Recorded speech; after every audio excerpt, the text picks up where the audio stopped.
মুখ্যমন্ত্ৰীয়ে সদায় বোকা ৰাজনীতি খেলিব বিচাৰে আৰু তেখেতে ৰাইজক বিভ্ৰান্ত কৰি উত্তেজিত কৰি আছে।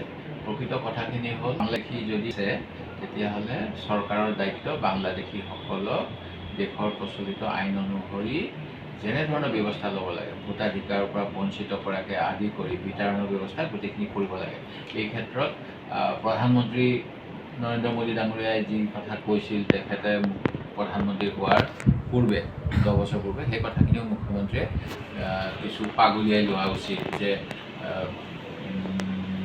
16 মে 2014 পিছত অসমত কোনো বিদেশী নাগৰিক নাথাকে। মই বাংলাদেশী বুলি কোৱা নাই, যিকোনো বিদেশী নাগৰিকৰ কথা কৈছোঁ। আৰু বাংলাদেশৰ সৃষ্টি হৈছিল যেতিয়া বাংলাদেশ সৃষ্টি হোৱাৰ পূৰ্বে কিছু শৰণাৰ্থী আহিছিল পূব পাকিস্তানৰ পৰা, পাকিস্তানৰ অংশ পূব পাকিস্তানৰ পৰা। সেই গতিকে তেখেতসকলক অসম চুক্তি অনুসৰি নাগৰিকত্ব প্ৰদান কৰাৰ ব্যৱস্থা হৈছিল, যিটো আমি সকলোৱে জানো। মুখ্যমন্ত্ৰী নিজে সেই বিভাগৰ অসম চুক্তি ৰূপায়ণ বিভাগৰ মন্ত্ৰী হৈ আছিলে এটা সময়ত। বৰ্তমান তেখেতে গৃহমন্ত্ৰী হিচাপে যথেষ্ট সেইখিনি বিষয়টো অধ্যয়ন কৰিব লগা হৈ আছে। এই গতিকে এনেকুৱা কথা কৈ দেশৰ সংবিধান, নিৰ্বাচন আয়োগ আৰু আমাৰ ভাৰতীয় নাগৰিকসকলক অপমান কৰাৰ এটা চক্ৰান্ত কৰি তেখেতে কি কৰিব বিচাৰিছে মই নাজানো, কিন্তু এয়া এখন ৰাজ্যৰ এজন মুখ্যমন্ত্ৰীৰ ভাষ্য কেতিয়াও হ'ব নোৱাৰে। আমাক বানমুক্ত অসমৰ কথা কৈছোঁ। আজি পুনৰ পাইছোঁ অমিত শ্বাহ ডাঙৰীয়াই দিল্লীত এখন মিটিঙত পুখুৰী খান্দিব লাগে। 50টা পুখুৰী খন্দাৰ কথাটো নতুন কথা নহয়। তেখেতে 2019 চনতে নেকি ইয়াৰ পূৰ্বেও কৈছিল যে পুখুৰী খান্দি বান নিয়ন্ত্ৰণৰ ব্যৱস্থা কৰিব লাগে। এতিয়া কেন্দ্ৰত দিল্লী বিজেপি চৰকাৰ, অসমত বিজেপি চৰকাৰ, তেখেতসকলে কিয় পুখুৰী খান্দি বান নিয়ন্ত্ৰণৰ ব্যৱস্থা কৰা নাই? ইয়াৰ মই অসমৰ ৰাইজে তেওঁলোকক জবাবদিহি কৰক বুলি ভাবিছোঁ।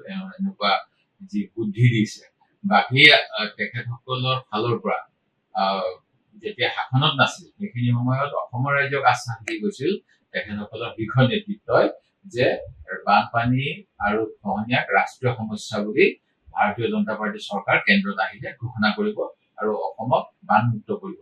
এই ঘোষণাৰো আজি 10 বছৰ অধিক কাল হ'ল।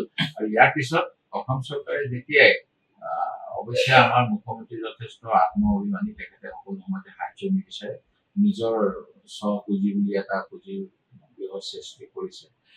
তথাপিতো আমাক যিটো নেশ্যনেল ডিজাষ্টাৰ ৰিলিফ বা ষ্টেট ডিজাষ্টাৰ ৰিলিফৰ যিবিলাক পইচা পাব লাগে, ক্ষয়ক্ষতি হ'লে মানে যিবিলাক পইচা পাব লাগে, সেইখিনিও কিন্তু বিজেপি চৰকাৰে দিয়াত কৃপণালি কৰিছে।